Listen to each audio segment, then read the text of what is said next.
Alors l'enfant d'après, pourquoi on l'appelle l'enfant d'après au fond? Moi je trouve que c'est une bonne formulation, parce qu'il vient après un enfant qui est mort, et ça veut bien dire qu'il est déjà inscrit dans une histoire, cet enfant qui vient après, et qu'il va falloir tenir compte de cette histoire, et qu'on ne va pas pouvoir la gommer. Oui, leurs destins sont intimement mêlés. Et cet enfant qui arrive après, il arrive dans un contexte particulier, oui, un contexte de chagrin, hein, de douleur, de colère aussi, hein, de violence. Il arrive dans tout ça. Donc c'est pas facile hein, quand il va arriver.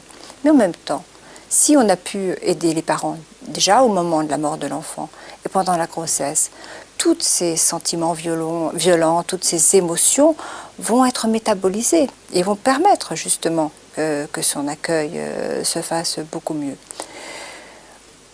Moi, il me semble que cet enfant qui va venir après va pas forcément avoir des problèmes graves, identitaires.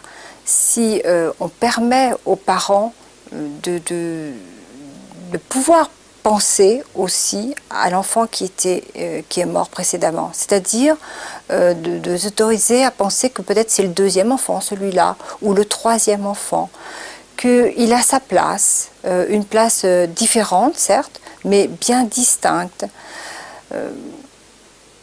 Parfois, bien sûr, les mères se sentent toxiques et elles n'osent pas l'allaiter. Je me souviens d'une maman qui disait oui, il veut pas de mon lait, mais c'est normal, je suis une mauvaise mère. Elle avait eu une interruption médicale de grossesse à la grossesse précédente, et elle se vivait vraiment comme une mère tueuse de fœtus.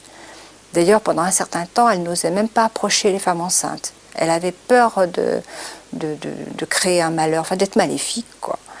Et elle n'osait pas trop s'occuper de lui. En fait, elle avait hâte qu'il soit grand, autonome. Elle se sentait mauvaise, toxique. Enfin, vraiment, c'est le terme qu'elle employait. Donc, il a vraiment, cette femme, elle n'avait pas été suivie justement au moment de la perte de son bébé, et ni pendant la grossesse suivante. Elle est arrivée donc 2-3 semaines après la naissance de cet enfant, et vraiment dans un état de grande douleur et dans l'incapacité d'être en lien à cet enfant. Elle ne pouvait pas le voir et elle avait très peur pour lui en fait. Elle avait surtout une préoccupation médicale pour cet enfant. Donc de pouvoir la rassurer, de pouvoir... Cet enfant en fait, d'après, lui a permis de reparler de ce qui s'était passé avant.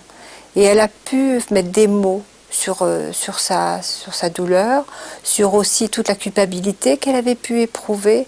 Et puis tout ça, finalement, est devenu moins intense, moins fort. Et elle a pu commencer à regarder ce bébé qui lui a renvoyé des signaux comme quoi elle était sa mère, qu'elle était une bonne mère. Souvent, ces bébés ont besoin de montrer qu'ils sont de bons bébés pour justement réparer un peu cette mère qui se sent si mauvaise.